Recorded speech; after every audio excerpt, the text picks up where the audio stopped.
Donc bienvenue pour cette conférence sur les mutations industrielles et l'évolution des emplois et des compétences dans le décolletage à horizon 2020. Donc moi je me présente, je m'appelle Jérôme Akmou, je dirige le syndicat national du décolletage. Et je suis Laurent Pouquet, je suis le fondateur de Quadrate Études, une petite société qui travaille spécifiquement sur le lien entre les mutations économiques et les stratégies de ressources humaines. Alors, la façon dont va se dérouler cette conférence, alors déjà d'une manière générale, n'hésitez pas à... L'idée c'est pas on fait tout, ensuite vous pouvez vous poser vos questions. N'hésitez pas à nous arrêter, à poser des questions directement et à réagir au fur et à mesure de l'intervention. On va vous présenter simplement après très rapidement dans quel cadre s'inscrit en fait cette étude et ce que l'on va vous présenter. Dans quel cadre ça s'inscrit, donc c'est-à-dire dans le plan Expansion 2020. Ensuite un contexte un peu plus macro sur les mutations industrielles d'une manière générale. Et ensuite, justement, sur le troisième point, Laurent reviendra un peu plus sur les trajectoires récentes de l'emploi dans le décolletage et les perspectives, en faisant aussi un focus, un parallèle avec une industrie qui est la plasturgie, aussi, en dimension prospective aussi, parce qu'il y a quand même pas mal de similitudes avec la plasturgie en termes d'industrie de sous-traitance, aussi en termes de bassin d'emploi, parce qu'il y a une forte concentration aussi au niveau de la plasturgie. Et on évoquera ensemble les problématiques d'emploi et de stratégie ressources humaines. Donc, je le redis, n'hésitez pas à nous interpeller. On fera passer les micros au fur et à mesure, on se débrouillera. Alors, peut-être le savez-vous, peut-être ne le savez-vous pas, la profession du décolletage s'est engagée a lancé en 2010 le plan Expansion 2020. Alors, c'est un plan stratégique, comme une entreprise lancerait son plan stratégique. Nous, c'est un plan stratégique que l'on a fait à l'échelle de la profession, issu en fait d'une réflexion collective pendant la crise.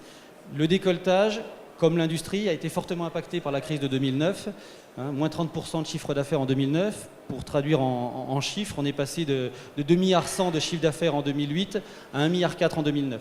Donc, pendant cette phase très difficile, il y a une formidable mobilisation collective des différents acteurs financiers, institutionnels, qui a permis de passer le cap.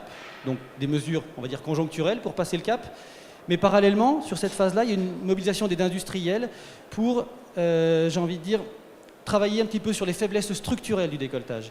De cette réflexion collective, de cette mobilisation, est né le plan Expansion 2020. Et donc ce plan Expansion 2020, c'est 4 objectifs et 4 axes stratégiques pour tenir ces objectifs. Les 4 objectifs, c'est faire augmenter le chiffre d'affaires de plus 1 milliard, passer de 2 à 3 milliards à horizon 2020. Plus 15 points de taux d'export pour arriver de 35 à 50%, plus 3 000 emplois et multiplier par 3 l'effort de R&D.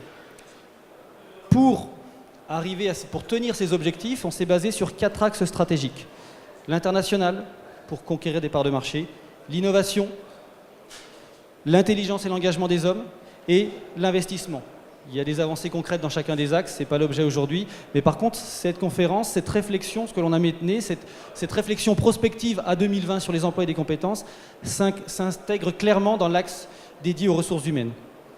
Pour que vous puissiez encore un peu mieux comprendre comment on a réfléchi à ça, comment on a monté ça, comment on en est mis à avoir cette réflexion prospective sur les emplois et les compétences. Quand je vous disais que ce plan Expansion 2020, c'était comme un plan stratégique que pourrait faire une entreprise, mais nous on l'a fait à l'échelle d'une profession. Donc on a réfléchi en pensant en raisonnant macro-entreprise. C'est-à-dire on s'est dit voilà, ok, on va raisonner, c'est un plan global à l'échelle d'une profession, mais raisonnons comme si on n'était qu'une seule entreprise. Sur l'axe internationalisation, c'est comme si cette macro-entreprise se dotait d'un département intelligence économique, marketing, développement commercial. L'axe innovation, c'est comme si cette macro-entreprise de décolletage se dotait d'un bureau d'études et d'un bureau des méthodes. L'axe sur les ressources humaines, c'est comme si cette macro-entreprise de décolletage se dotait d'un service ressources humaines et communication. Et enfin, l'axe sur le financement, c'est un petit peu le département finance, le volet DAF, on va dire, de l'entreprise. L'objet de notre intervention s'inscrit clairement dans, on va dire, le département RH de cette macro-entreprise, dans l'axe 3 sur les ressources humaines. Ce que nous avons voulu faire, c'est de se dire, ok, c'est bien beau, on lance un plan à horizon 2020, mais il serait peut-être bien dans un premier temps que cette macro-entreprise de décolletage, comme vous, on ait déjà un état des lieux à l'échelle de la profession pour savoir, ok, combien il y a d'emplois clairement dans le décolletage, quelle est la segmentation de ces emplois, c'est-à-dire combien on a de personnes en production, combien on a de personnes en méthode, combien on a de personnes en innovation, etc. etc.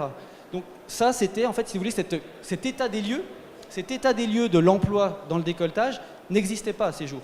Donc avant de faire ça, certains d'entre vous en fait, ont participé à ça en plus, on a dû établir déjà une cartographie des métiers. Donc on a fait cette cartographie des métiers. À partir de cette cartographie des métiers, on a justement fait un état des lieux quantitatif et qualitatif des emplois. Et c'est à partir de cet état des lieux quantitatif qu'on a ensuite, enfin que Laurent a ensuite tiré des scénarios tendanciels à horizon 2020.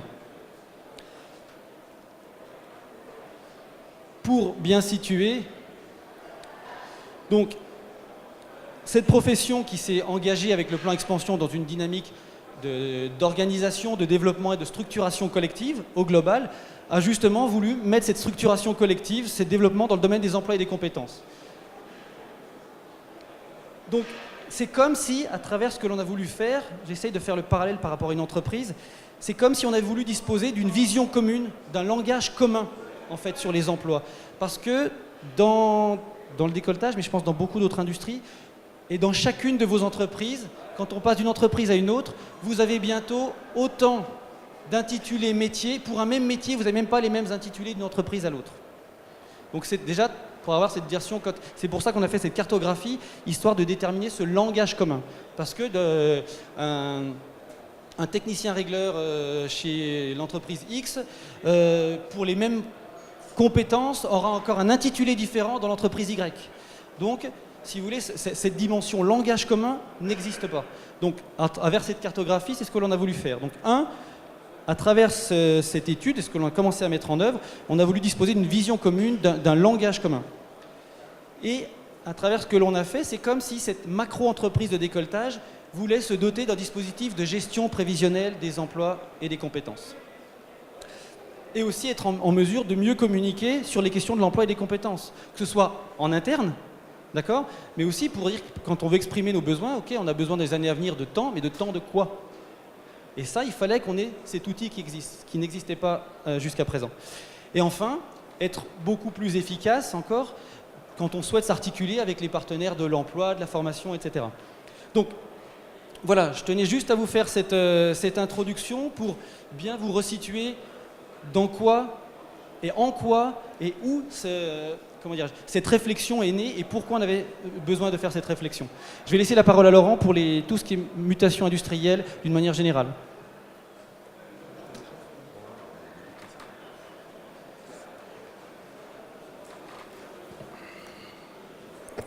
Alors, bonjour.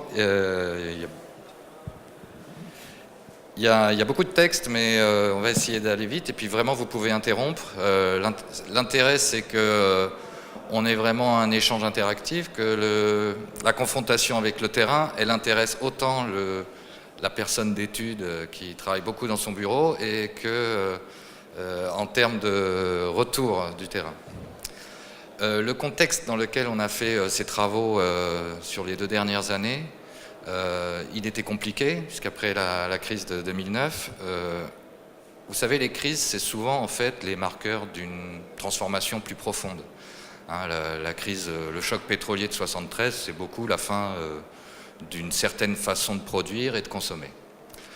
On est un peu dans cette époque-là, et je disais en aparté avant, ce qui est compliqué, c'est qu'on parle d'économie post-fordiste aujourd'hui, post-fordienne, parce qu'on ne sait pas comment la nommer, l'économie d'aujourd'hui. Elle est compliquée, il y a beaucoup de flux, il y a beaucoup de choses immatérielles.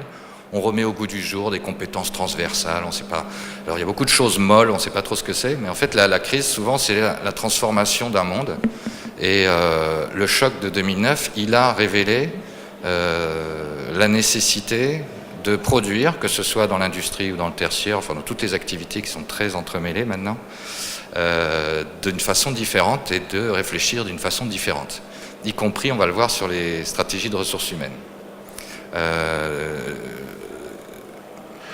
Voilà, on peut avoir un discours déclinologue, se dire l'industrie est compliquée, Mais on a eu pendant 15-20 ans des entreprises qui étaient à peu près abritées, qui disaient j'ai mes clients dans le coin, que ce soit régionalement ou j'ai ma niche, et ça bouge pas beaucoup. Et ce qui s'est passé sur les 10-15 dernières années, c'est que tout le monde a été impacté.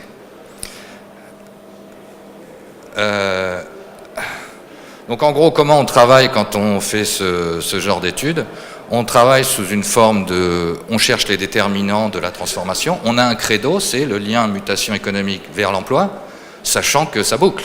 C'est évidemment les entreprises qu'on construit aujourd'hui, celles qui ont peu d'investissement en capital, se construisent autour des compétences qu'on a. Donc on fait toujours une étape de compréhension des mutations du secteur, qui comprennent des aspects réglementaires, des aspects technologiques. On passe à un constat sur, actuellement, la composition de l'emploi dans un secteur, elle a cette forme. Est-ce qu'elle est adaptée aux mutations de demain? Et notre mission d'études conseil, c'est de produire des pistes d'action qui sont en général multidimensionnelles, sur plusieurs aspects, qui consistent à amener les branches professionnelles, puisque nous travaillons principalement pour des branches professionnelles, et à diffuser vers les entreprises une réflexion. Ce n'est pas de l'accompagnement opérationnel sur entreprise qui est fait par d'autres types d'intervenants, c'est plutôt ce type d'intervention. Alors qu'est-ce qui s'est passé en gros? Le monde a changé, le déplacement géographique de la demande, sur les produits intermédiaires, et souvent quand on est sous-traitant, on a dû accompagner son donneur d'ordre qui a localisé ses entreprises ailleurs. Les produits manufacturés n'ont pas la dynamique qu'ils ont eue pendant les périodes précédentes, automobile, tout ce que vous voulez. Voyez le logement, mais voyez les mises en chantier. Comme les entreprises ont souvent cherché à se concentrer sur ce qu'elles savaient faire le mieux, on a eu un processus qui est le découpage, la fragmentation, ce qu'on appelle la fragmentation de la chaîne de valeur, c'est que chaque entreprise n'a fait que ce qu'elle faisait de mieux. Donc ça a fait que, ça vous avez un indicateur qui est le taux de valeur ajoutée, qui est quelle est la part de transformation que vous faites. Si vous achetez des bois, que vous faites la scierie et puis que vous vendez des meubles, vous avez l'ensemble du processus de production. Si vous achetez des tiroirs et des planches et que vous faites juste de l'assemblage, vous allez acheter pour 80 et vendre pour 100, donc votre taux de valeur ajoutée c'est 20%. Sachez que dans l'automobile, c'est de passer de 40%, on est à moins de 20% aujourd'hui, on est autour de 15%. C'est-à-dire qu'une automobile, aujourd'hui, 85% de la valeur est achetée en ensemble, en sous-ensemble.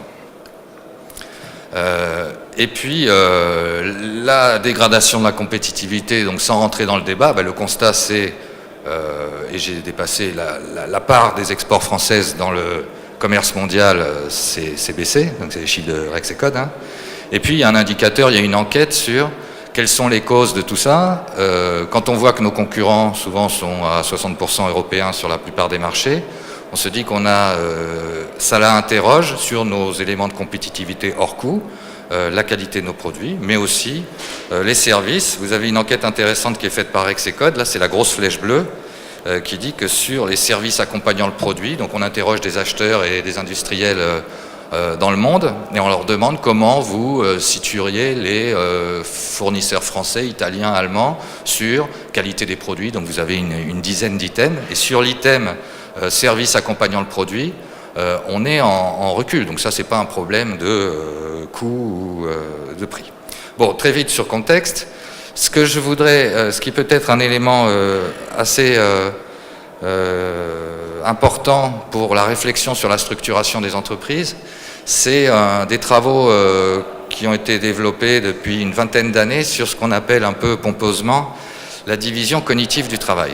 J'expliquais tout à l'heure, quand vous fabriquez un produit qui appelle à 4 technologies, c'est difficile d'être le leader mondial sur les 4 technologies.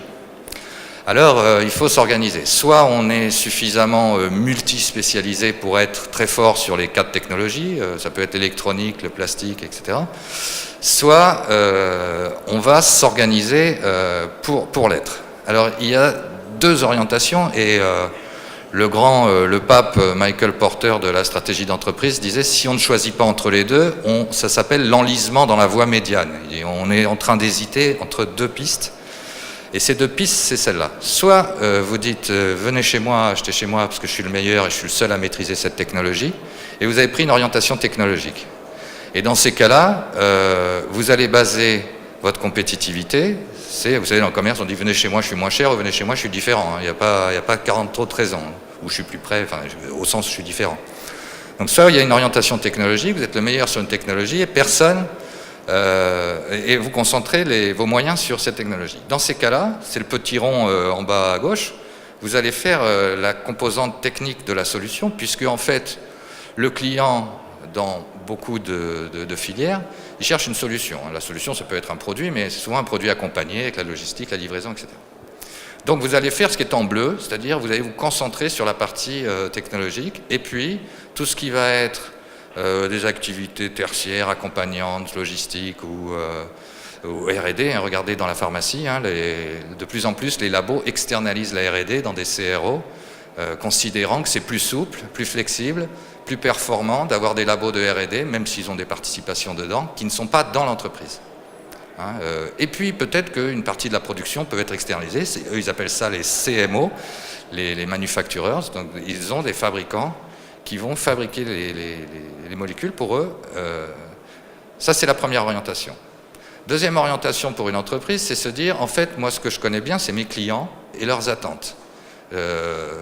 Dans ces cas-là, vous avez une possibilité qui est d'être l'intégrateur. C'est-à-dire, vous dites, OK, je réponds à votre problème de solution et je vais aller chercher, quand je ne la maîtrise pas, la technologie, je vais aller la chercher ailleurs et je vais fabriquer cette solution en tant qu'intégrateur. Pour tout dire, ces solutions sont très très rapidement installées dans les entreprises tertiaires où il n'y a pas de capital, puisqu'on a la capacité à abandonner une branche rapidement, à la sous-traiter, à l'externaliser, etc. Puis vous avez la solution, vous êtes assez gros, vous avez ça dans... on parlait de la plasturgie tout à l'heure, vous avez des grandes entreprises qui maîtrisent plusieurs technologies et la connaissance du client et la relation souvent un peu compliquée ou partenariale, je veux dire, compliquée au sens sur beaucoup d'aspects avec un donneur d'ordre, et dans ces cas-là, vous êtes un intégrateur. Pour info, une toute petite entreprise de 3 personnes qui fait tout, qui a une niche, etc., elle peut être un intégrateur. On n'a pas besoin d'être gros pour avoir une solution d'intégration. Ça détermine un petit peu tout. On va voir que sur les ressources humaines dont on a besoin, le positionnement qu'on adopte, il est complètement différent. Alors, on s'est posé la question sur plusieurs branches industrielles de savoir comment serait l'entreprise de demain. L'entreprise de demain, elle doit penser aux usages. L'usage, ça peut être un usage industriel d'un donneur d'ordre, mais il faut penser usage pour construire une solution. Elle doit être dans l'économie de la connaissance, c'est-à-dire avoir de la R&D, mais ce n'est pas l'innovation pour l'innovation, c'est une innovation pensée usage. Et vous savez qu'il y a beaucoup de secteurs où on a embauché dans les centres de R&D des sociologues, des spécialistes de la consommation ou des spécialistes des flux, donc c'est très large. Hein. Vous avez un retour dans les formations supérieures de gens qui viennent des sciences humaines dans certaines équipes de R&D. Innovante, c'est, je dirais, par nature, une entreprise qui n'innove pas, on est dans l'époque post-crise, on ne peut pas ne pas innover. International par nécessité, ici on est dans le bout de la banane bleue, en gros, vous savez, c'est la zone qu'avait définie il y a 40 ans la Commission européenne sur le centre industriel qui va de la Belgique, le Baden-Württemberg, le nord de l'Italie, Rhône-Alpes. Voilà, là on est dans un univers très concurrentiel et très international, mais aussi dynamique par l'intensité des flux. Et puis, on a engagé dans un modèle de compétitivité assis sur les compétences des salariés, c'est qu'on ne peut rien faire sans les compétences des salariés. On est aujourd'hui, la moitié de nos missions de branche professionnelle, c'est nous dire on n'arrive pas à attirer les talents. Que ce soit, et les grandes entreprises font la même chose, elles développent la marque employeur. Enfin, aujourd'hui, moi j'ai un cours dans une école parisienne un peu prisée, c'est la guerre des entreprises pour venir recruter les étudiants. Donc on a vraiment un rééquilibrage, je dirais, du rapport de force sur la chasse au talent et sur le marché du travail, sur certaines spécialités qui interrogent. Et puis les entreprises doivent être connectées au réseau, privé ou public, pour construire ces solutions intégrées. Donc je ne voulais pas être trop long sur le préambule. Là, ce graphique résume un peu tout ce qu'on a dit sur les liens et puis des solutions qu'on a préconisées. Pour aller sur les problématiques ressources humaines, on va faire la transition pour voir qu'est-ce qui s'est passé. Donc moi je suis un grand fan du long terme, hein, en tant qu'économètre, économiste, on est toujours un peu à regarder nos courbes. C'est un travers, mais en général c'est que le premier chapitre. Mais qu'est-ce qui s'est passé sur les 40 dernières années là? Donc là on a pu rétropoler des courbes depuis 1970. Bon, la question de l'industrie, ok, on est en désindustrialisation. Vous savez que dans la thèse de certains auteurs restants américains, si en plus l'industrie est passée à moins de 10% de l'emploi aux États-Unis, et on considère même que ces 10%, si on enlevait les emplois qui sont en fait de la conception, qui ne travaillent pas directement sur les pièces, on serait plutôt à 8%. Ok, c'est la recomposition de la division internationale du travail, c'est un fait. Vous avez eu un retour de la compréhension que vous aviez un lien fort entre l'industrie et tous les services associés, le tertiaire qui travaille en B2B, et que c'était absolument nécessaire. Enfin, il a fallu quand même 15 ans pour que le discours, je dirais ambiant, soit il nous faut un retour de l'industrie pour animer des territoires et des tissus économiques. Après, on est dans une industrie qui s'est complètement transformée, beaucoup plus vite que tous les autres secteurs. Les ratios de productivité ont explosé, etc. Sur les industries de process type plasturgie, décolletage, on a eu une trajectoire un petit peu différente. C'est des industries qui sont en fait plus récentes et donc qui ont, jusqu'aux années 2000, connu une progression de l'emploi, et le retournement est après. Donc c'est vraiment dans cette nouvelle période qui se caractérise par recomposition mondiale du tissu productif, de l'appareil de production, et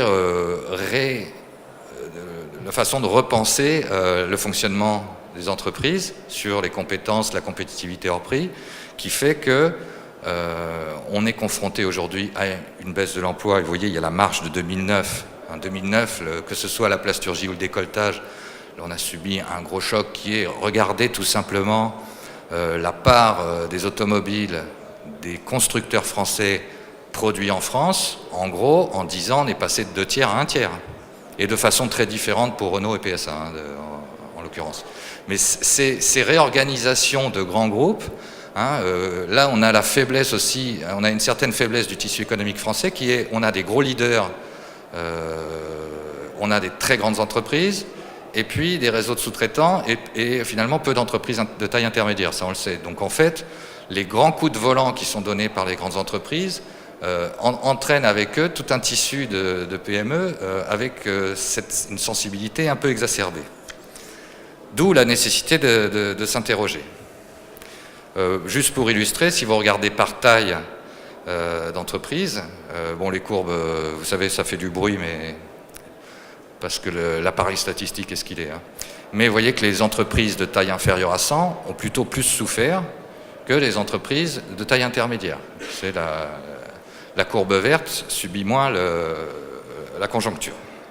Alors dans le travail qui a été mené pour le décolletage, ce qu'on a fait, qui est toujours un crève-cœur pour les entreprises, c'est de ramener un nombre de métiers limité pour pouvoir analyser. Donc chaque fois que... Alors ça c'est un exercice qu'avaient fait nos collègues d'un autre cabinet, qui est d'aller voir les entreprises, de relever les contenus des métiers, d'essayer de les faire converger sur un nombre limité, parce qu'un nombre limité, ça nous permet d'analyser les trajectoires, les contenus, l'évolution des formations, et d'aller fouiller dans l'appareil de la statistique publique, qui quand même doit servir en priorité à ce genre de choses. Je vous rappelle, l'enquête emploi, c'est quand même juste 450 000 personnes interrogées tous les ans, donc autant que ça serve. Et c'est à ce genre d'exercice que ça sert. Donc si le gros du travail a été de ensuite aller piocher dans les entreprises du secteur, de les affecter à ces métiers et d'aller regarder dedans comment cela a évolué.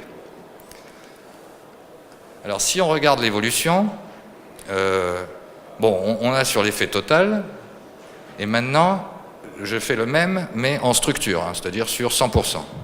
Donc qu'est-ce qu'on remarque? On remarque que la fonction production sur les 7-8 dernières années en part à diminuer de façon importante, et qu'on a une vraie progression des fonctions commercialisation marketing, hein, en vert pâle, et en bleu clair de logistique, supply chain. Voilà. C'est rapide, hein. On sent que les entreprises ont été... c'est d'autant plus rapide que vous n'avez, dans un secteur, je dirais, d'industrie où il y a du capital immobilisé, on n'a pas le renouvellement fort qu'on a dans les entreprises tertiaires, où vous avez des entreprises qui disparaissent et d'autres qui se créent. Donc quand vous avez un secteur qui a une forte rotation d'entreprises, avec beaucoup de destruction et beaucoup de création, l'entreprise qui disparaît souvent, elle est du modèle ancien, et puis celle qui se crée, elle est avec les nouveaux métiers. Là, on a moins ça et ça crée une viscosité qui fait que c'est plus long. Les transformations sont plus longues et souvent plus douloureuses. Donc, on commence à avoir cette transformation. Après, on a regardé les profils des salariés. Est-ce que, soit par le renouvellement des générations, donc pyramide des âges, pyramide des anciennetés, est-ce que la rotation de la main-d'œuvre est un facteur qui permet de renouveler? Donc, c'est un des facteurs. Vous avez un autre, c'est former les gens, hein, adapter les gens, etc. Donc, on a une pyramide finalement assez équilibrée. Bon, c'est un secteur industriel, donc il y a plus de garçons que de filles, mais ça, c'est un classique. Et c'est un débat en soi. La féminisation de beaucoup de métiers est un facteur de modernisation et d'évolution. On a donc une pyramide des âges qui est finalement assez proche de celle de l'industrie, qui est en gris derrière. Juste préciser, Laurent, peut-être que là, on n'est pas de décolletage, mais juste métallurgie sur les pyramides des âges. Hein. Alors en fait, comme le secteur est un peu, statistiquement, c'était un peu compliqué d'aller chercher uniquement le décolletage, vu que même si on a beaucoup de gens dans les enquêtes publiques, même en empilant 3 années, on n'a pas réussi à avoir un profil très propre. Hein, c'est-à-dire que vous avez plein de gens à 42 ans, moins à 43, plus à 44, donc il y a du bruit statistique. Donc en fait, on a testé sur plusieurs éléments qu'on avait une vraie proximité sur les profils avec l'ensemble de la métallurgie. Donc je dirais c'est une simplification de la pyramide des âges du décolletage qui aurait à peu près la même forme.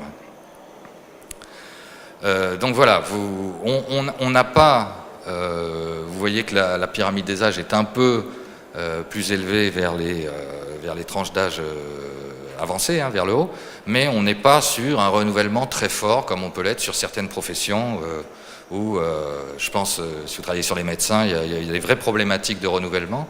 Là, on n'a pas cette problématique, ou cette possibilité, si vous voulez. Si on regarde en termes de diplôme, on a quelque chose qui est très, très clair. Donc là, on voit bien le lien. Alors, au plus on est foncé, au plus on est serré. Donc toute la population active, c'est en bleu clair.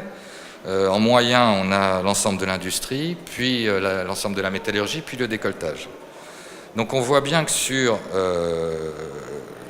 je dirais peut-être l'élément le plus marquant, c'est les bac plus 2. On vise sur un secteur industriel en modernisation. Alors, il y a tout le débat sur le diplôme que je pense qu'on pourrait avoir, qui sont des vraies problématiques de recrutement. Mais on est normalement sur des secteurs à 15% de BTS. Ici, le décolletage, on est plutôt à 7%. Donc, on peut imaginer, pour diverses raisons, que le rattrapage va s'effectuer. Donc ça, c'est un vrai marqueur d'évolution d'un secteur. Est-ce que parmi vous, enfin je sais que là il y a des DRH parmi vous, est-ce que ces représentations en termes de diplôme, est-ce que comment dire, cette segmentation par diplôme, est-ce que c'est, par exemple, c'est 7% de bac plus 2 par rapport à vos effectifs, sur ceux qui le connaissent, est-ce que ça correspond? Et est-ce que cette surreprésentation de CAP, BEP correspond aussi à vos flux dans vos entreprises? Non? Oui? Pour ceux qui connaissent, s'il y a des entreprises dans la salle, je sais qu'il y en a quelques-unes. Hélène, est-ce que ça correspond à peu près chez vous, on a cette surreprésentation, cette sous-représentation en fait finalement des bac plus 2, cette surreprésentation de niveau 5? Ouais. Alors une autre façon de regarder les diplômes, c'est de regarder avec les générations. Donc donc en fait c'est par surface. Hein, on remarque selon l'année d'entrée. Hein, donc en bas on a l'année d'entrée.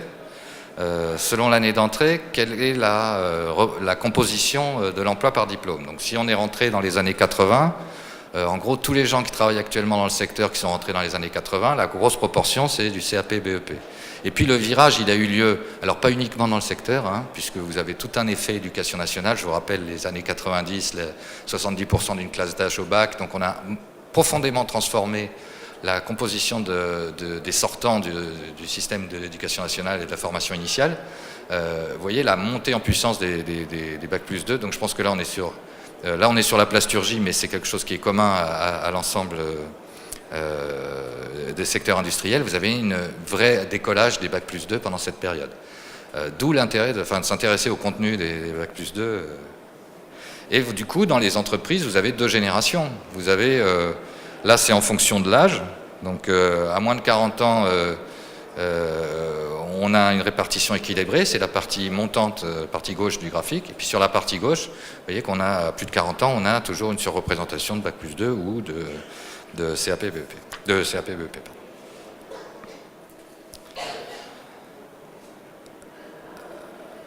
Alors, vous avez une enquête qui s'appelle les besoins en main-d'œuvre, qui est faite par Pôle emploi, que je vous invite à répondre, qui est tous les ans depuis 2002, je crois, ou un peu plus. C'est une enquête, 400 000 entreprises répondent tous les ans sur les projets de recrutement. Alors c'est assez utile parce que d'abord on a une assiette de répondants qui nous permet un peu de crédibiliser les éléments, et puis quand on la traite au bout de 10 ans, on s'aperçoit que la composition des projets de recrutement déclarés correspond un petit peu à l'orientation, correspond bien à l'orientation à la fois en termes d'évolution positive ou négative des secteurs d'activité, mais aussi en termes de composition par métier.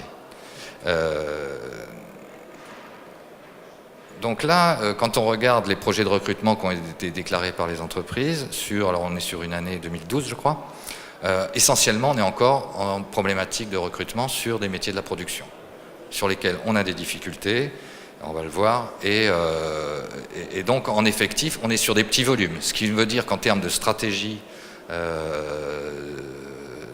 d'attractivité, on n'est pas sur des gros volumes, hein. On peut le voir ici dans l'évolution. En composition, donc pendant le creux de conjoncture, évidemment, c'est la production qui ajuste, hein, majoritairement l'ajustement sur la force, le facteur travail se fait sur les effectifs de production, mais vous voyez qu'on est finalement sur des effectifs extrêmement réduits de projets de recrutement, ce qui pose question sur les relations avec les écoles, qui veut dire qu'on peut concentrer sur des formations très pointues et très proches.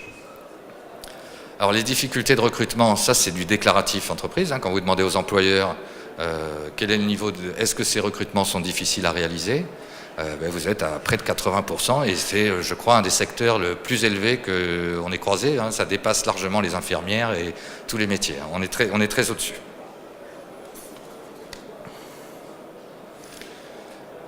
Alors en résumé sur le secteur, qu'est-ce qu'on a trouvé ? Le secteur a subi sur les dernières années un recul un petit peu plus marqué que l'ensemble de l'industrie parce que le positionnement de sous-traitance fait qu'on amplifie les cycles de l'activité. Vous savez, c'est comme le cycle d'investissement. Quand l'activité fait -2, si vous êtes sur la variation de machines, vous allez faire -5 ou -6, hein, c'est classique. Le recul est moins marqué dans les entreprises de taille intermédiaire.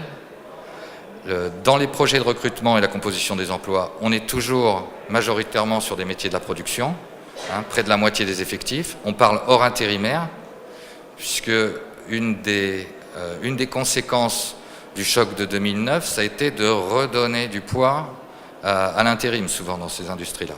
On arrive, pour exemple, dans la plasturgie, on est arrivé à 10% d'intérimaires en 2010-2011, des effectifs de production, hein, ce qui représente plus de 10 000 équivalents temps plein sur l'année, hein, sur ce secteur. Le profil des salariés, donc il est très proche de la métallurgie, et on a dit, on est encore sur un décalage par rapport à la proportion de bac plus 2.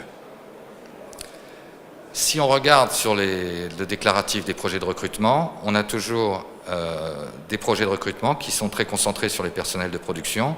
C'était 87% des projets d'embauche en 2012.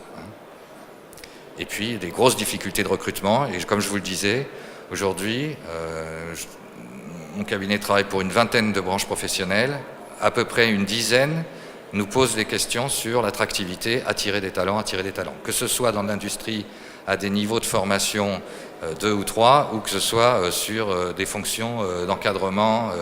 Et tout le monde a sa spécificité, sa raison pour avoir des difficultés de recrutement, qu'elle soit localisation, qu'elle soit le côté pointu de la spécialisation technique ou technologique, qu'il soit statutaire, des entreprises d'économie mixte qui imaginent qui n'attirent pas les bons candidats.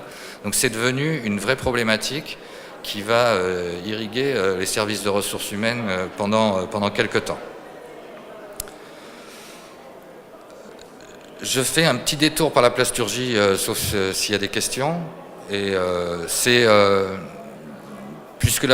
une démarche qui a été menée à son terme, alors que dans le décolletage, on est encore les mains dans les pièces. La plasturgie, comme vous le voyez, donc il y a différents débouchés qui sont souvent communs avec d'autres industries de sous-traitance.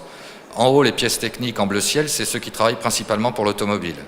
Donc vous voyez, le choc le déplacement de l'appareil de production automobile a fait souffrir les sous-traitants de la plasturgie de façon assez forte.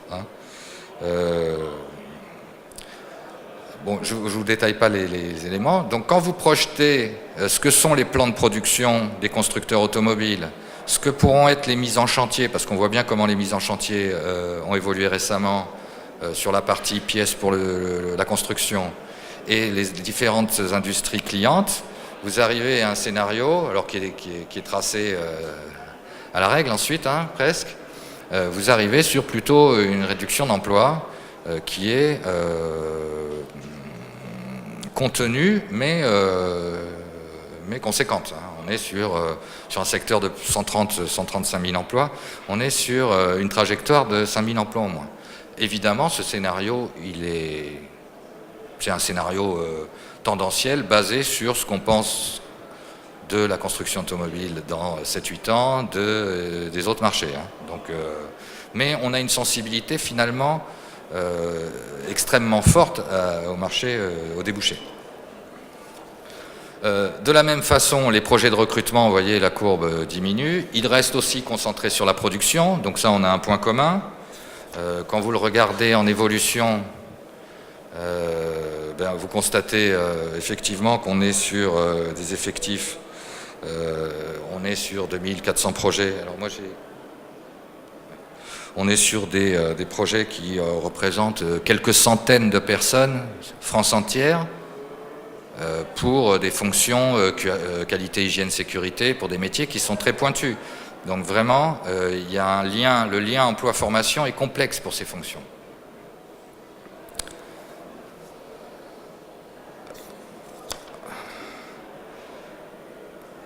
Pour que vous puissiez situer le décolletage, on était sur des niveaux de difficulté qui sont 2 fois inférieurs, alors qu'on a des vraies difficultés également. Le centre de R&D d'un grand fabricant français de plastique qui est situé dans l'Oise, qui a 250 chercheurs à peu près, se pose vraiment des questions sur sa localisation, sa capacité à attirer. Vous voyez, avec un turnover de l'ordre de 20% sur des jeunes chercheurs, vous avez besoin de recruter 50 chercheurs par an. Donc c'est une vraie problématique d'attractivité quand vous êtes dans un coin un peu isolé, pas spécialement attractif, puisqu'il s'agit dans l'Oise, dans un coin... voilà, donc vous avez cette vraie problématique. Et cette problématique concerne toutes les fonctions, que ce soit, vous voyez, la R&D, on est à 72% de projets difficiles, et ça concerne autant la logistique que la production. Alors, sur ce travail qui est très résumé, il y a des documents qui ont été mis en ligne par la Fédération de la plasturgie. On s'est livré un petit exercice vous savez, c'est la remarque du statisticien qui, la tête dans le four et les pieds dans le frigo, dit que la température moyenne est idéale. Donc en fait, on a moyenné un peu l'entreprise de plasturgie, qui n'existe pas, parce que la taille moyenne était de l'ordre de 35 salariés, mais vous avez beaucoup d'entreprises à 10 et puis des entreprises à 2000. Donc en fait, de faire la part de la R&D dans une entreprise de 34-35, c'est un peu exagéré. Donc c'est vraiment un exercice de style. C'est se dire, la plasturgie aujourd'hui, c'est la composition d'une entreprise de plasturgie, c'est ça. En gros, Vous avez sur 35 personnes, vous en avez une vingtaine en production, un à la direction, deux en fonction support, deux en R&D, etc. Est-ce que dans les entreprises de décolletage ou d'usinage, parmi les industriels qui sont présents, est-ce que je vous rappelle qu'il y a beaucoup de similitudes en termes d'activité et de bassin et de typologie d'activité avec la plasturgie. Est-ce que c'est alors peut-être la R&D, tu l'as dit, c'est un peu particulier. Est-ce qu'en tout cas, cette segmentation se retrouve dans vos entreprises, quelle que soit la taille? Est-ce qu'on est sur cette segmentation-là? Attendez, je vais vous faire passer un micro si il y en a qui veulent.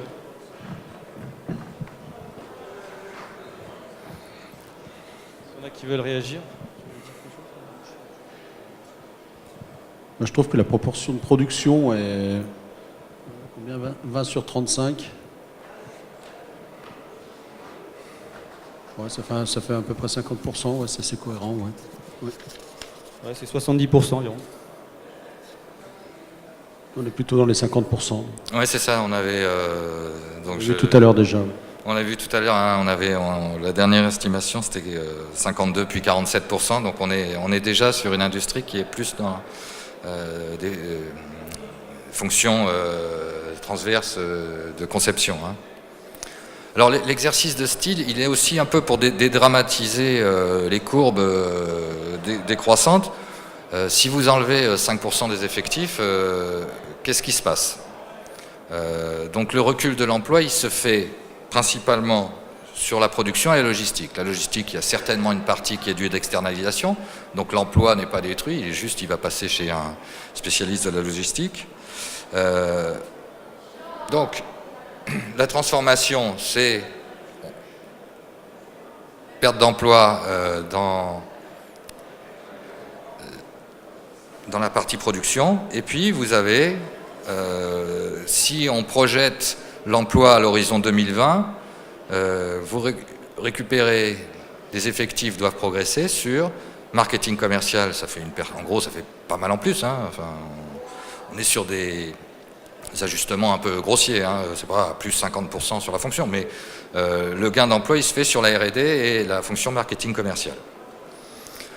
Si on s'intéresse maintenant plus au schéma d'organisation de façon qualitative, on s'est aperçu que de plus en plus de métiers se définissent à cheval sur plusieurs fonctions. Je fais de la QHSE, mais je suis plutôt sur le marketing. Donc une façon de représenter ça, c'est de se dire, les équipes se mélangent. Et de plus en plus, marketing, commercial, R&D, QHSE, sur plusieurs fonctions, c'est une équipe groupée et qui va travailler à cheval sur plusieurs éléments. Donc en gros, une des transformations organisationnelles importantes des entreprises industrielles, c'est ce mélange des genres et cette convergence des fonctions. Et puis on a réfléchi un peu quelles étaient les fonctions impactées et comment. Donc si on commence une vraie réflexion, quand on a vu les plans de formation et ce qui était suivi par les chefs d'entreprise de la plasturgie en termes de contenu de formation, enfin on l'a fait pour toutes les fonctions, hein, on a regardé chaque fois, est-ce que cela nous semblait décalé par rapport aux objectifs. Donc ce qu'on a trouvé, c'est que le plan de formation chef d'entreprise de beaucoup d'entreprises de plasturgie, c'était Office 2010, anglais, et on s'est dit, bon, c'est pas adapté aux enjeux de transformation d'une entreprise à l'horizon 2020. La vraie fonction, elle passe pas forcément par la formation professionnelle, c'est de réorganiser l'entreprise en faisant communiquer les fonctions et en orchestrant cette communication entre les fonctions et en encourageant la montée en compétence de l'ensemble des salariés. Ça, c'est le vrai projet, et sur des entreprises, sur des PME et des TPE, évidemment, une part importante de la transformation de l'entreprise est imputable au chef d'entreprise. Sur la R&D, on a dit qu'on allait de plus en plus vers une orientation client, et donc le marketing est une fonction qui commence à s'installer, et on la voit rarement quand on visite des entreprises. Parfois, il n'y a pas de réflexion marketing, d'où peut-être l'intérêt dans des réseaux privés, publics, de mener cette réflexion de façon souvent transverse. hein, pour élargir le périmètre d'intervention, penser à d'autres débouchés, et évidemment que la R&D soit pensée en fonction de l'utilisateur. Sur la production, eh bien, il faut accompagner toutes ces évolutions, vous voyez, avec les nouveaux outils, nouvelles machines, mais vous avez aussi sur une partie qui est plus spécifiquement ressources humaines, des vraies problématiques de recrutement sur certains métiers, comme responsable de production, où les chefs d'entreprise demandent à la fois une expertise technique, une capacité managériale, d'avoir connu l'ensemble du processus de production. Donc souvent, là, on a un vrai enjeu sur de la VAE ou de la montée en compétences de professionnels qui ont déjà travaillé en production et qui vont devenir responsables de production. C'est difficile d'avoir sur certains profils des gens formés, enfin la formation initiale devient insuffisante pour certains profils. Donc il faut réfléchir à d'autres solutions. Vous avez une logistique qui doit s'adapter, et puis les fonctions support, elles participent par les ressources humaines, l'international, le juridique, par l'accompagnement de cette transition industrielle. Donc ça veut dire qu'il y a beaucoup de changements, donc c'est symbolisé par les personnels en vert, hein, qui ont bénéficié soit de formation, soit qui sont des nouveaux profils, etc. Voilà, donc en gros, entre l'entreprise de 2012 ou des années 2000 qui a des fonctionnements très en silo et une entreprise beaucoup plus inspirée de certains fonctionnements dans le tertiaire, avec des fonctions beaucoup plus transverses, des gestions en mode projet, la différence est un peu illustrée par ces schémas. Alors, je suis tout à fait conscient que c'est des choses qu'on écrivait déjà dans les années 80, ou les années 90 dans la littérature sur l'organisation du travail. Il se trouve que la traduction opérationnelle dans les entreprises met du temps, et puis elle se heurte au principe de réalité, qui est que le faire expressément, c'est souvent extrêmement compliqué, ça nécessite un renouvellement parfois de génération, de réorganiser l'appareil de production et plusieurs choses. Donc comment les fonctions de l'entreprise, donc là on va un peu plus sur des problématiques RH, sont transformées. Donc le tableau vierge, c'est peut-être quelque chose qu'on peut tous se mettre devant les yeux pour notre propre entreprise et se dire, bon, les réponses stratégiques aux enjeux de demain, c'était en gros, ça peut être ces 6 axes stratégiques ou pas, hein, d'ailleurs.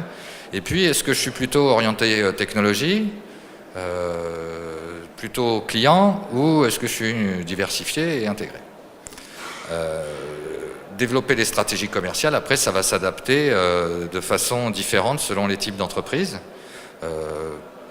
Par exemple, si vous êtes orienté technologie, développer une solution intégrée, ça paraît un petit peu contradictoire puisque vous êtes fournisseur d'une pièce technique, mais la pièce technique, la solution intégrée, elle va intégrer la logistique, le délai de livraison et des choses comme ça.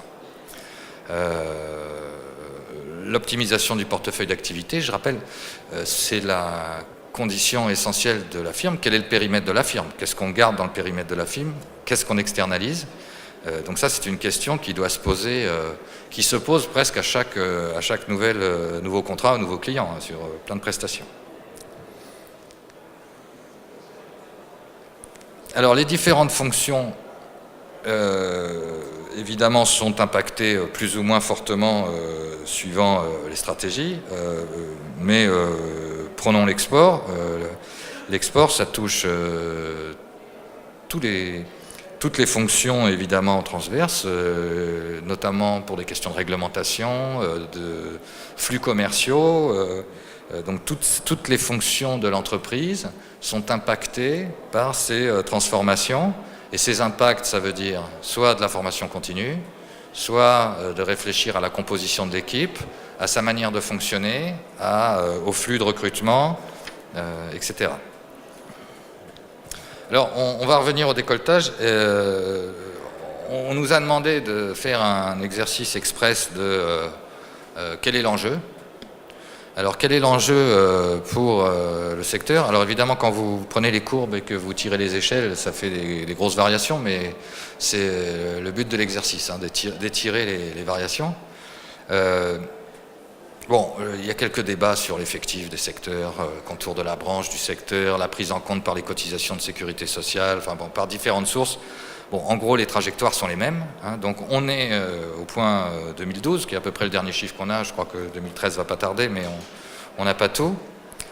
En gros, si on fait rien, s'il se passe rien et qu'on laisse... si tous les déterminants de l'emploi évoluent dans les 10 prochaines années comme ils ont évolué dans les 10 dernières années, c'est la courbe bleu ciel.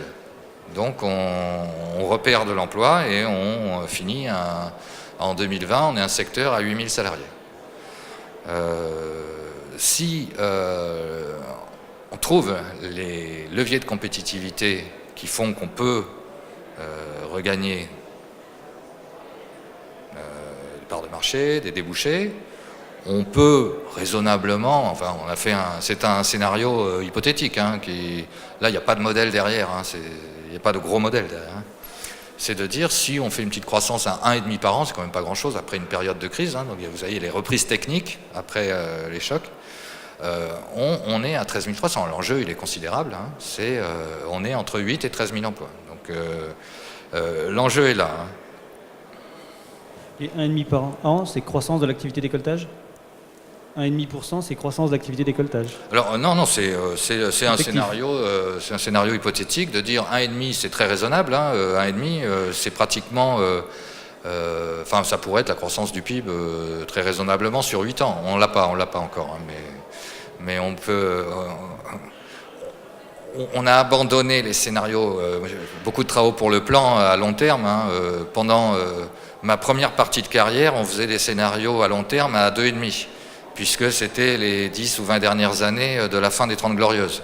Donc tous les scénarios de long terme, que ce soit sur la réflexion, sur les infrastructures, etc., étaient faits au commissariat au plan sur du 2,3% de croissance pendant 10 ans. Ça fait beaucoup, hein, ça a vite fait de doubler. Depuis 4-5 ans, ça y est, maintenant tous les scénarios de long terme se font sur 1,5, notamment pour les grands équilibres budgétaires de l'État. Donc 1,5, ce serait en gros la trajectoire un peu naturelle de l'économie. Je vous rappelle, on gagne en population active. Il faut penser aussi que souvent l'internationalisation, ce n'est pas que des concurrents nouveaux, c'est aussi sur certaines spécialités des marchés mondiaux qui ont doublé en 10 ans en taille. Donc les pays où il y a une industrie compétitive sont aussi aujourd'hui des clients potentiels importants. Confère l'aéronautique et des marchés comme ça. Donc en gros, l'enjeu, peut-être pour introduire la discussion, c'est de dire comment on fait, quels sont les leviers, que faire pour approcher les personnels qu'on va mobiliser en 2020 de la cible stratégique, qui est de dire, bon, on voit bien que l'industrie, entre guillemets, j'ai un mot, je ne sais pas s'il est bien choisi, s'allège. C'est-à-dire moins de production, plus de conception, on voit bien plus de variété des fonctions, plus de technologie, plus d'ordinateurs, plus de robotisation sur les parties de production, plus de réflexion sur les débouchés, d'articulation avec d'autres produits. Donc, que faire en termes de volume? Il faut interroger, je disais, la formation initiale. En gros, vous avez quand même sur beaucoup de secteurs industriels, sur du personnel peu qualifié, une concurrence avec d'autres secteurs, parce qu'à partir du moment où on cherche du personnel peu qualifié, il est mobile d'un secteur à l'autre, vous avez une problématique d'attractivité. Sur, je dirais, le cœur, Bac Pro, BTS, vous avez plutôt de la spécialisation. Et puis sur les niveaux élevés, fonctions transverses, QHSE, R&D, vous allez avoir cette fois un problème d'attractivité parce que vous avez aussi la concurrence, aussi des compétences qui sont transférables sur plusieurs industries. Donc il y a aussi une problématique d'attractivité sur ce type de fonction.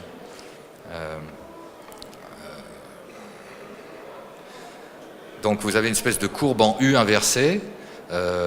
En fonction du niveau de formation initiale des candidats, vous avez un degré de spécialisation sur une industrie qui est plus fort au milieu. Donc ça pose question par rapport au volume de formation. C'est souvent tout bête, hein, mais on a travaillé sur un secteur il y a 3 ans, qui est l'optique, hein, avec la croissance du secteur à 5-6%, les BTS d'opticiens ont fleuri.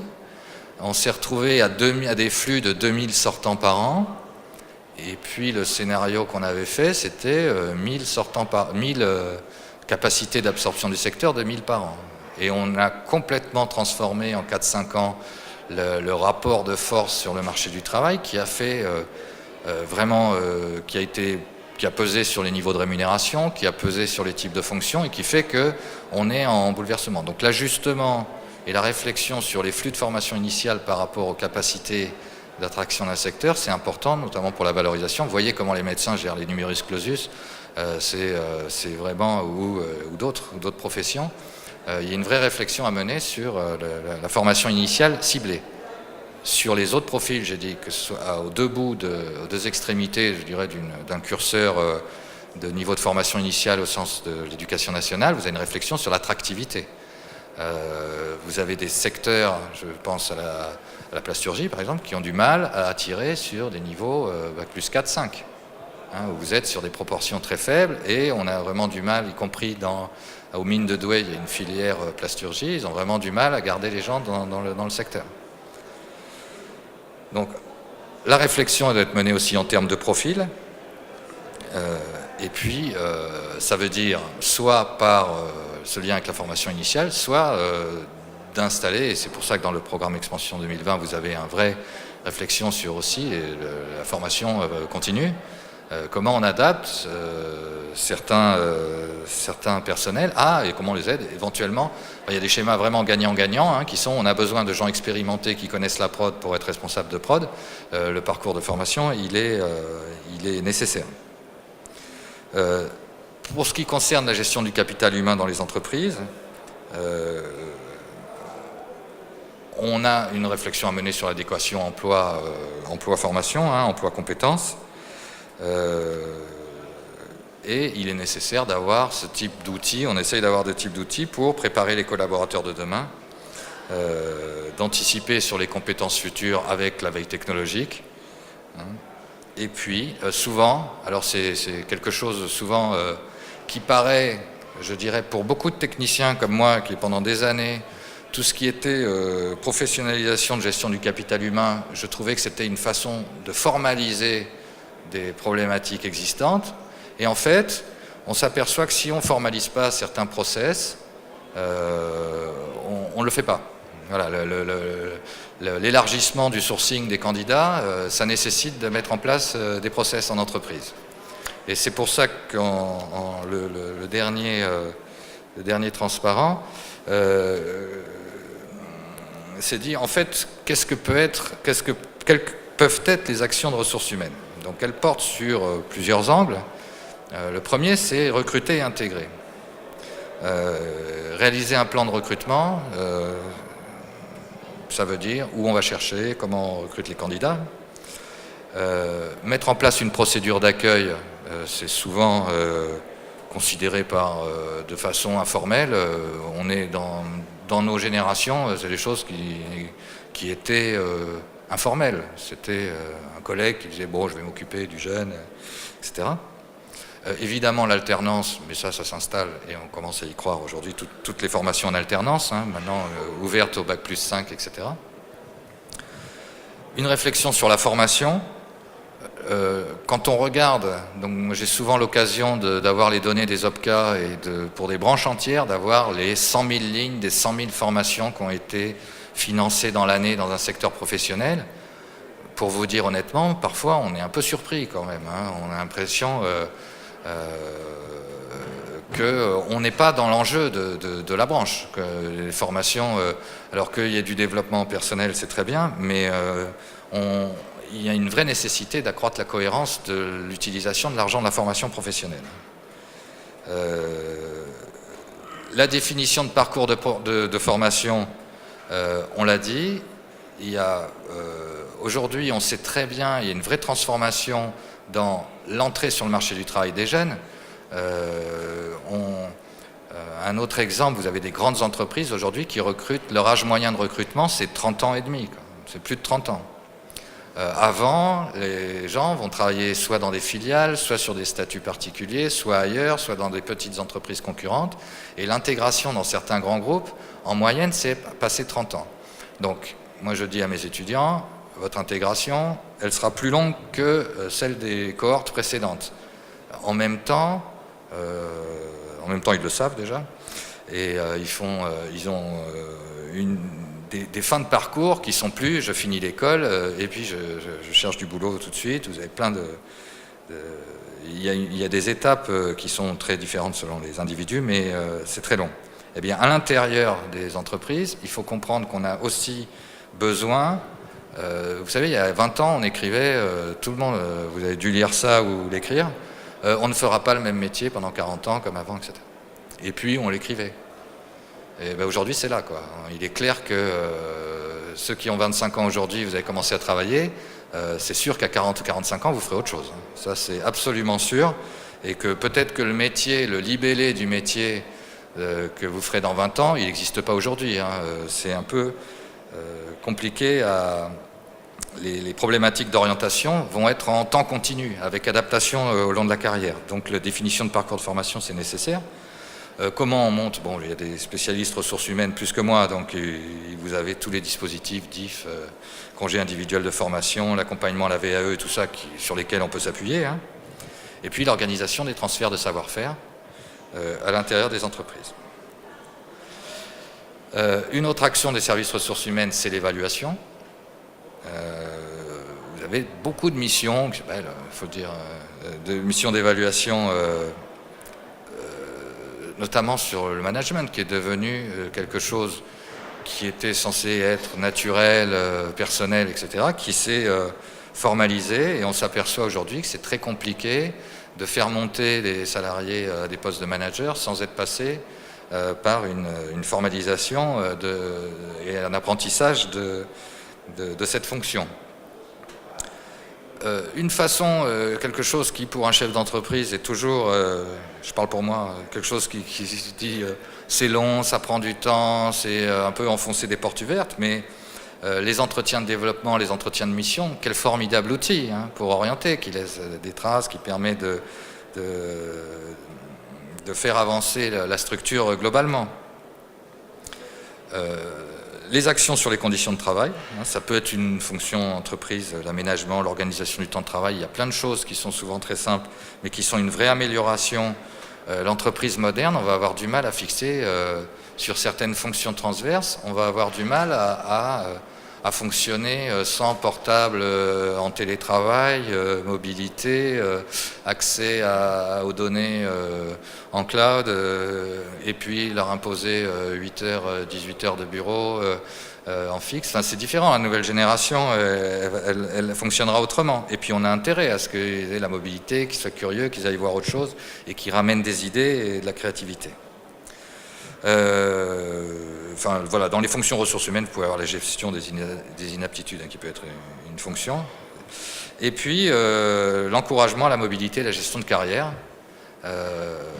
On a tous connu des entreprises où c'est sacrilège de parler mobilité. J'ai connu une entreprise où quand quelqu'un s'inscrivait sur un réseau social, dans les 2 heures, ça faisait le tour de l'entreprise en disant qu'il voulait partir.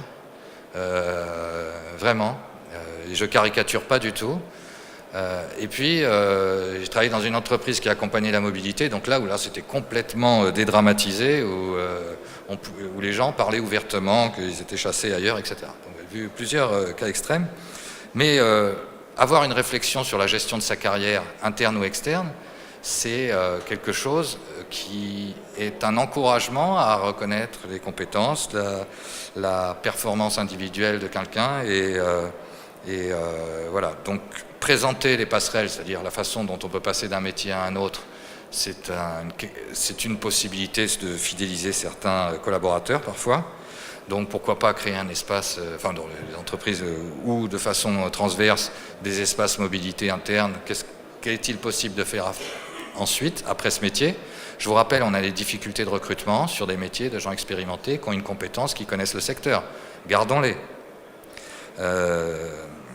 Et puis, dans la série des entretiens qui chers aux contrôleurs du temps, les entretiens de mobilité sur les bilans de compétences, j'ai été marqué dans plusieurs entreprises de voir comment, alors plutôt au tertiaire d'ailleurs, comment on mettait de côté, passé 55 ans, des gens qui étaient considérés plus à jour sur les nouvelles technologies et qu'on les laissait finir, etc. Voire pire dans des grandes entreprises où on organisait le départ de façon en transférant la charge sur les systèmes sociaux publics.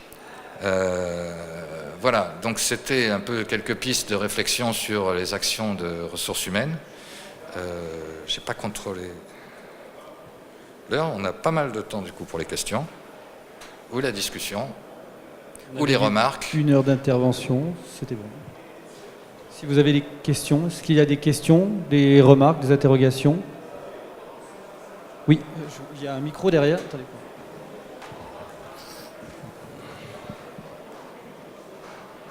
Bonjour, je suis Emmanuel Béal de Machine Production. Je voulais savoir comment vous faites pour obtenir des formations existantes, qu'elles vous apportent les compétences dont vous avez besoin, parce que ça a l'air d'être quand même le...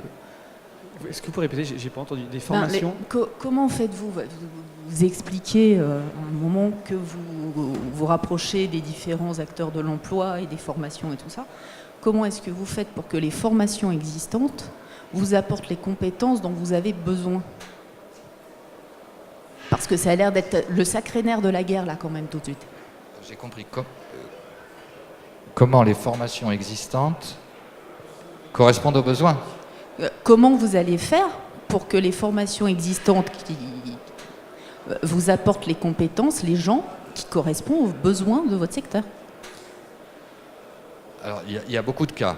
Vous avez des cas très spécialisés où les entreprises, où certaines entreprises entrent dans l'école, je parle de formation initiale déjà, pour contribuer à la formation des diplômes. J'ai travaillé il y a quelques années sur la réforme des BTS NRC et MUC, Management des unités commerciales et négociation en relations clients, en partenariat avec la branche du commerce de gros. Donc on a fait, il y avait tout un programme sur 6 mois pour réformer avec les entreprises du commerce de gros parce qu'ils considéraient que ces BTS formaient qu'au commerce de détail. Et donc on a travaillé avec les enseignants, des amphis de profs d'éco, etc. pour essayer de faire évoluer les programmes. Ça restera insuffisant. Aujourd'hui, la façon dont on conçoit les entreprises fait qu'elles ont de plus en plus de compétences qui leur sont propres. Et il y a même un mot là-dedans, je dis pour les traducteurs, c'est pareil en anglais, c'est idiosyncrasie le mot, ça veut dire idiot au sens propre, idiosyncratic. Chaque entreprise a des compétences spécifiques. Chez nous, économétrie des ressources humaines, ça n'existe pas à l'école. Même dans la classe que je forme, j'ai pas. Parce que, enfin, il se trouve. Donc, de toute façon, quelqu'un qui va venir dans une nouvelle entreprise, il ne peut pas être adapté. C'est le système de formation initiale. Faut imaginer aujourd'hui que ça ne peut pas être de la formation directement professionnelle pour un métier. C'est trop complexe une entreprise. Et j'imagine que les entreprises où j'ai vu, vous avez des machines tellement différentes et des pièces qui sont fabriquées tellement différentes. L'école, en plus, ne doit pas avoir les moyens de se payer certaines des belles machines qui sont ici. Donc, vous avez forcément, dans la réflexion sur l'intégration, une partie adaptation. Donc, premier volet, participer à l'élaboration des diplômes, il faut bouger. Je pense que des instances, participer au réseau public et privé, type branche professionnelle, centre technique, sont des relais importants, puisque c'est elles qui vont pouvoir aller frapper à la porte de l'éducation nationale en disant ce diplôme, désolé, on ne fait plus du plastique comme ça, on n'utilise plus du PVC. Maintenant, on est sur du composite. S'il n'y a pas de formation à la manipulation des matériaux composites en plasturgie, c'est fini, c'est pas adapté. Et après, vous avez cette composante donc, propre à l'entreprise, qui veut dire, on sait très bien aujourd'hui, et nous, pour tout dire, une vraie source d'inspiration pour nous, c'est notre propre secteur, études et conseils. Il n'y a rien, c'est des PC portables, on peut travailler de chez soi, et en même temps, nos entreprises peuvent couler du jour au lendemain ou exploser du jour au lendemain. Et les commandes font que on va avoir besoin de 3-4 compétences, puisque ce ne sont que de l'hybridation de compétences. Sinon, on prendrait des profs. Donc, notre enjeu, c'est de marier toujours 3 compétences et constituer des projets entre un géographe qui va réfléchir, un spécialiste ressources humaines. Donc, on passe notre temps à faire de l'intégration, spécialisation. Eh bien, c'est la même chose en termes d'intégration, repérer les compétences essentielles et soit agir sur les diplômes de formation initiale, soit adapter aux compétences propres à l'entreprise. Ça, je crois que ça va être indispensable, ces périodes de... Ça veut dire investir dans les gens, d'où bien les choisir. Ça veut dire s'ils partent à la fin de la période d'essai, ça veut dire qu'on a passé 3 mois à les former, ça coûte vraiment très cher. Et donc, le lien alternance, on garde l'étudiant, l'investissement humain, d'où toutes les compétences, d'où toute la réflexion sur la marque employeur, la réflexion sur le processus d'intégration, sur la fidélisation, qui reviennent au goût du jour, qui étaient des choses, vous savez, même les grands cabinets anglo-saxons parisiens ont des vrais problèmes à fidéliser des jeunes. Hein. Enfin, 2 points, dont un exemple concret par rapport à un diplôme, justement. Alors, déjà, le premier point, c'est vrai que du coup, que l'apprentissage, quand Laurent parlait d'adaptation, c'est pour ça que l'apprentissage a déjà autant de succès, parce qu'il y a cette dimension dégrossissement et adaptation quand il est chez moi, pour faire simple. Sur les retours que l'on a quand on est souvent avec les entreprises, nous, c'est que d'une manière générale, sur le décolletage et sur les métiers, l'offre de formation initiale, en tout cas, correspond aux besoins qualitatifs des entreprises. C'est souvent du quantitatif qui manque. Mais je vais prendre un exemple d'un diplôme qui vient d'être réformé dans l'éducation nationale, qui est vous savez, il y avait un bac STI, maintenant on parle de bac STI 2D. Et quand vous mettez des entreprises autour de la table, nous, en étant sollicités par des entreprises, on avait sollicité les inspecteurs de l'éducation nationale qui ont fait cette réforme, justement. Parce que ce bac STI 2D, il y a une crainte en prospective, c'est que ça risque d'amenuiser le flux des BTS. Pourquoi ? Parce que ce sont des jeunes qui sont amenés à être au moins à bac plus 3. Autour de la table, avec des industriels, les industriels n'étaient déjà pas d'accord eux-mêmes sur l'intérêt de ce diplôme. Pourquoi ? Parce que des entreprises, dans une logique plus court terme, regrettaient cette évolution du STI vers du STI 2D. Pourquoi ? Parce qu'il n'y avait plus de pratique.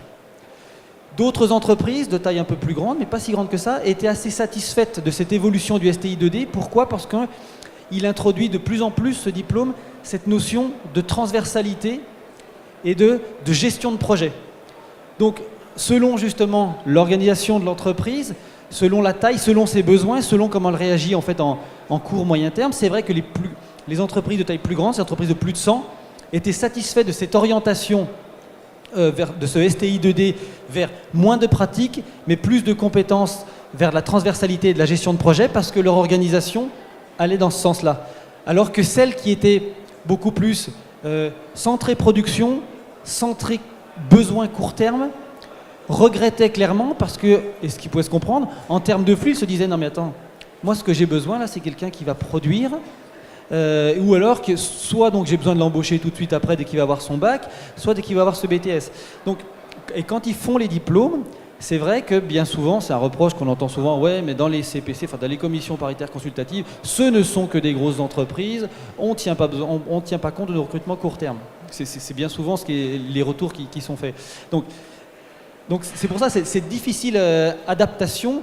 C'est vrai, je pense que le produit fini qui sort, etc., ça, le meilleur mix, c'est vrai que ça reste l'apprentissage, mais cet exemple du STI, du bac STI 2D, là, est vraiment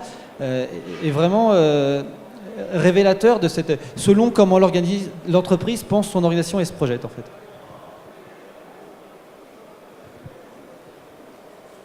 il est logique que l'éducation nationale ou d'autres formations en général, ou même les programmes des écoles, visent pas complètement directement le besoin de l'entreprise à l'embauche pour un débutant, parce que on sait que on forme pour, la partie formation initiale, elle va rester le socle pour la carrière entière.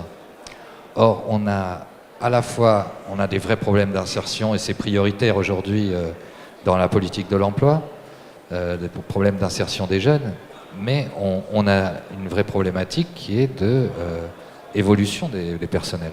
Donc la problématique des 35-40 ans, quel est le deuxième métier ou le troisième métier, elle va s'imposer, et il suffirait qu'on ait une autre démographie avec plus de problématiques. Évidemment, les gens sont en poste, donc ça se voit moins, mais en termes de création de valeur pour l'économie nationale, le passage des étapes supérieures sur des profils bien insérés, mais qui ont besoin de faire autre chose et qui vont donner la pleine mesure de leur création de valeur si on leur confie d'autres missions, c'est une vraie problématique qu'on a à tous les niveaux de formation, du sans diplôme à la grande école. Je parlais de managérial, de ce qu'on appelle les soft skills, les compétences transverses, etc., sur lesquelles on réfléchit aujourd'hui. Et ça, c'est peut-être plus dans la sphère de la formation professionnelle qu'il faut agir. Mais c'est une problématique essentielle d'une économie développée.